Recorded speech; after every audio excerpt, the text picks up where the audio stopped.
ज्योतिका दिलेक ने big boss के घर के अंदर जाते ही राहुल वैद्य से सवाल पूछ लिया कि आखिर आप क्यों रूबीना से शादी करना चाहते थे। जी हाँ, आपको याद होगा राहुल वैद्य ने कहा था I will marry Rubina Dilaik. अब इसी बात पर ज्योतिका ने सवाल पूछा है, तो चलिए आपको बताते हैं कि राहुल का क्या रिएक्शन आया है इस पर। नमस्कार दोस्तों, मैं हूं ज्योति नाहक और स्वागत कर रही हूं आप सभी का शुद्ध मनोरंजन में। बिग बॉस के घर के अंदर घर वाले आ गए हैं और डेफिनेटली कोई बाहर से आता है कंटेस्टेंट तो ही इतनी बातें हो जाती है। तो आप सोचिए कि जब घर वालों के घर वाले आए हैं तो वो तो सब लोग ही बाहर की बातें करेंगे ही घर के अंदर। अब ऐसे में ज्योतिका दिलेक बड़े ही प्यार से उन्होंने बहुत ही तसल्ली से बैठकर राहुल वैद्य से कई सारी बातें की। और राहुल वैद्य से सबसे पहले तो उन्होंने पूछा कि आपकी और रूबीना की आखिर इतनी दुश्मनी है क्यों, जिस पर राहुल वैद्य ने कहा कि एक्चुअली मुझे भी याद नहीं है कि मेरी और रूबीना की दुश्मनी कहां से शुरू हुई और किस बात पर हमारी इतनी लड़ाई जो है वो शुरू हुई। लेकिन हाँ, इतना जरूर है कि हम दोनों की बनती नहीं है आपस में और पटती नहीं है, हमारी जमती नहीं है।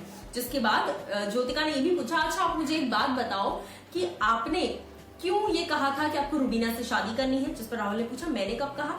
तब उन्होंने कहा कि जब वीकेंड का वार हुआ था और अली और देवलीना एक क्विज शो कर रहे थे वहां पर, उस वक्त आपसे पूछा गया था किल मैरी और डेट ऐसा, तो तब आपने सबको किल और डेट में रख दिया, लेकिन रूबीना को आपने कहा कि आई विल मैरी रूबीना।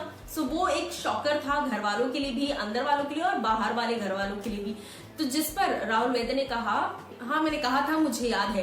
लेकिन इसके बाद राहुल ने क्या कहा, इस पर अभी तक कोई टिप्पणी नहीं आई है। जी हाँ, लाइव फीड में भी इतना ही दिखाया गया है और उसके बाद आई थिंक ये कट हो गया। बट मुझे लगता है कि ये एपिसोड में जरूर दिखाया जाएगा कि राहुल का इस पर क्या जवाब आया है। और यही बातें राहुल जो है वो तोशी से डिस्कस करते हुए नजर आ रहे थे और उन्होंने तोशी जो कि उनके खुद के करेक्शन है उनके साथ बैठे थे राहुल, और उन्होंने साफ तौर पर कहा कि ज्योतिका आई थी मेरे पास और बहुत ही प्यारी है, बहुत ही अच्छी लगी मुझे, बहुत अच्छे से बैठकर बहुत प्यार से मुझसे बात कर रही थी, सवाल पूछ रही थी कि आखिर क्यों मैंने ये कहा कि रूबीना से शादी करूंगा। और क्योंकि अगर ये जवाब दिया है तो कुछ तो सोचकर जवाब दिया होगा। अब ज्योतिका ने डेफिनेटली ये सवाल इसीलिए पूछा क्योंकि वो कहीं ना कहीं, और काफी लोगों को ऐसा लगा कि राहुल वैद्य जो है रूबीना दिलेक को एक परफेक्ट वाइफ, एक परफेक्ट पार्टनर मानते होंगे, इसीलिए उन्होंने रूबीना से शादी का जो है बात कही। तभी हमसे कोई पूछता है कैसी बीवी चाहिए, अगर हमने कहा कि अच्छा रूबीना से शादी करूंगा, ऐसी बीवी चाहिए, तो डेफिनेटली कुछ तो क्वालिटीज उसमें नजर आई होंगी जिसके वजह से ये कहा गया है। और वही क्वालिटीज सुनने के लिए कि क्यों आखिर कहा, ज्योतिका ने ये सवाल पूछा था और आई एम श्योर इसका जवाब आपको बहुत जल्द एपिसोड में देखने को मिल जाएगा। बट इस सवाल पर और ज्योतिका और राहुल के बीच में जो एक अच्छी सी बॉन्डिंग शुरू हो चुकी है, इस पर आप लोगों की क्या राय है बताइए मुझे कमेंट सेक्शन में।